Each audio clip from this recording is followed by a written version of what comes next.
Consumers in South Africa pay value-added tax of 15% when buying goods and services. But some 21 food items are not subject to VAT or are VAT zero rated. These include brown bread, maize meal, rice and milk, among others. President Ramaphosa stated that the GNU is looking to extend this benefit to other products. While the zero rating of products is primarily to assist the poor, consumers of all socio-economic classes all benefit. I think that one of the concerns always, when you introduce a new zero rating, is that it's obviously applicable to everybody. So from the poor households to the rich households, the rich households also get the advantage out of it at the end of the day. And there's no way that you can sort of limit that just to people that really need that advantage in the circumstances, and that's what makes it difficult. That also makes it more expensive in the circumstances, because obviously there's more tax or VAT that is being given away in as a result of that. In November last year, Deputy Finance Minister David Masondo was on record to say that expanding the basket of zero-rated food items was not the right solution to address the higher cost of living, adding that it would simply mean the taxman collecting less in revenue, making it more difficult for the government to provide targeted interventions to the poor, like increased grants, for example, while also mentioning that in some instances the zero-rated benefit was not always transferred from suppliers to consumers. But clearly the policy has changed with the latest announcement under the new government.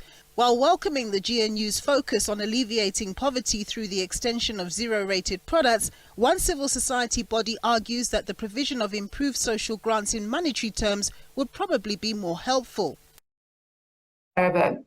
Is that there is a huge paternalistic approach to saying to poor people, you don't have enough money, therefore we're going to decide what foodstuffs you need in order to live a more decent life, as opposed to saying to people, you lack income, you are income poor, therefore we will increase the social grant income to give you the ability to, with dignity, decide on the priorities that are important for you to navigate and negotiate your life in a better way, knowing that each household's budgets are different, each household's priorities are different.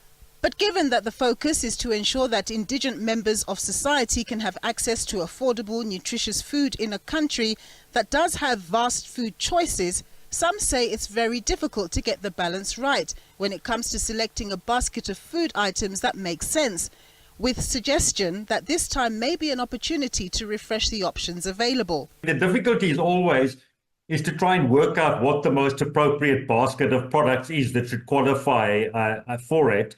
And the list that we have is quite an old list. It was developed in the 1990s. It, for example, doesn't have any meat on it. You wonder in a country like South Africa whether something like chicken shouldn't be on that list, and sort of given the consumption of chicken. Positive around the idea of the proposed national dialogue to address the country's myriad of issues, SPI says that could serve as a platform for the government to learn more directly about the needs of ordinary people. Our appeal really is that we don't rush, that the state doesn't rush into doing anything, taking that approach of the alleviation strategy and consult. Ask households who are directly affected by poverty on a daily basis, what is it that you require?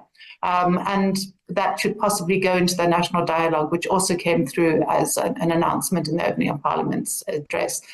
As part of the national dialogue, let it not just be an elite dialogue, but let's have that filtered down and understand what the priorities of people are. The Social Policy Initiative also raised the concern that a substantial proportion of poorer South African consumers purchase their goods from informal shops like spaza shops, where VAT is not considered and prices are less subject to checks, adding that this means the VAT zero-rated benefit may likely not be translating for them. Nompamela Losiziwa, SABC News, Johannesburg.